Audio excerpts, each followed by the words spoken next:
Bertemu lagi dalam rancangan e-tuition. Sekarang kita berada di kawasan Sri Menanti. Tajuk yang kita bincangkan hari ini ialah berkaitan dengan peranan Yam Tuan Antah dalam mempertahankan kedaulatan Sri Menanti.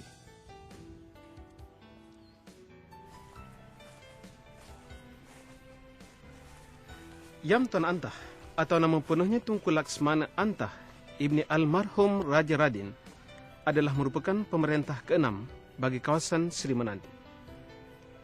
Beliau memerintah antara tahun 1872 sehingga 1887, iaitu selama 15 tahun. Hubungan Yam Tuan Antah dengan Datuk Kelana Syed Abdul Rahman, pemerintah Sungai Ujong ketika itu, tidak berapa mesra akibat tindakan Datuk Kelana yang menandatangani perjanjian dengan British untuk menawarkan Sungai Ujong berada di bawah lindungan British. Yam Tuan Antah tidak mengiktiraf Datuk Kelana sebagai pemerintah Sungai Ujong.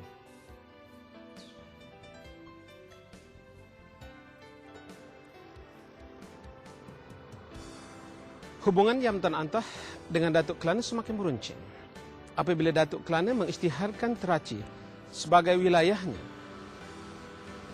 Sedangkan Teraci adalah sebahagian daripada jajahan Sri Menanti. Residen British di Sungai Ujong ketika itu, PJ Murray, telah menghantar tentera dan juruukur untuk membuat siasatan tentang pertikaian tersebut. Yam Tuan Antah telah menghantar 200 orang pengikutnya menuntut supaya British menghentikan tugas mengukur kawasan antara Teraci dengan Kuala Pilah. Pertikaian tersebut akhirnya mencetuskan pertempuran.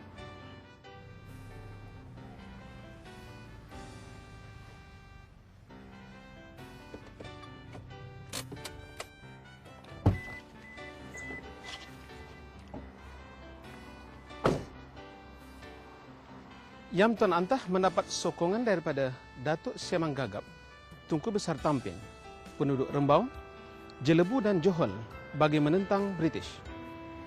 Pada bulan Disember 1875, pasukan Yam Tuan Antah seramai 200 orang telah berjaya menawan Paroi dan membina kubu di sana.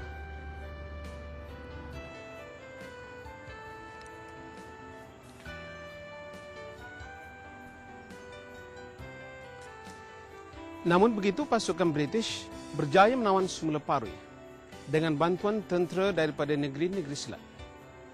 Oleh itu, Yam Tuan Antah berundur ke Bukit Putus dan seterusnya ke Johor.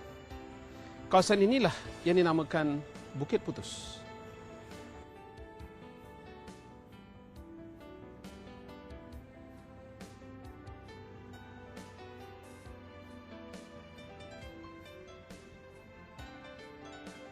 Semasa di Johor, Maharaja Abu Bakar Sultan Johor telah menasihati Yam Tuan Antah supaya berdamai dengan British.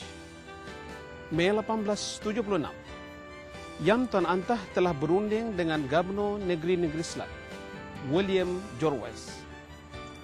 Melalui runding ini, Yam Tuan Antah telah diiktiraf sebagai Yam Tuan di Sri Menanti.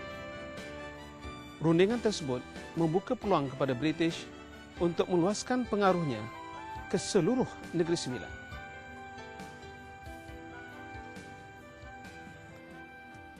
Kita harus mengambil iktibar daripada kejayaan Yam Tuan Antah dalam mempertahankan kedaulatan Sri Menanti.